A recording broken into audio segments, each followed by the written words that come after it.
প্রায় 70% তরুণ গ্র্যাজুয়েট জানে না তারা কোন ক্যারিয়ার বেছে নেবে, আর 80% চাকরি প্রত্যাশী চাকরি পায় না শুধুমাত্র ইন্টারভিউয়ের প্রস্তুতির অভাবে, যোগ্যতার ঘাটতিতে না। ফ্রেশারদের কাছে চাকরি আর ক্যারিয়ার মানে একই জিনিস, কিন্তু বাস্তবে উভয়ের মধ্যে আছে বিশাল পার্থক্য। চাকরি হলো আপনার আয় করার মাধ্যম, যেখানে আপনি কাজ করেন এবং বেতন পান। আর ক্যারিয়ার হলো এক দীর্ঘমেয়াদী জার্নি, যেখানে ধীরে ধীরে নিজেকে গড়ার, দক্ষতা বাড়ানোর এবং লক্ষ্যে পৌঁছার সুযোগ থাকে। শিক্ষা জীবনের ইতি মানেই ক্যারিয়ার জীবনের শুরু।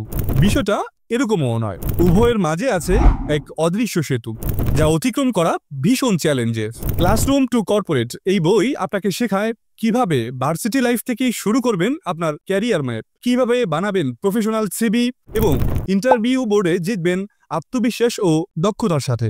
শুধুমাত্র চাকরি পাওয়ার জন্যই নয়, কর্পোরেট লাইফে টিকে থাকার জন্য যে সমস্ত সফট স্কিল, যেরকম মানসিকতা ও প্রস্তুতি দরকার, এই বই তার প্রতিটি পদক্ষেপেই পথ দেখায়। ক্লাসরুম টু কর্পোরেট শুধুমাত্র একটি বই নয়, এটি একজন তরুণের ক্যারিয়ার সচেতন হয়ে ওঠার প্রথম পাঠ।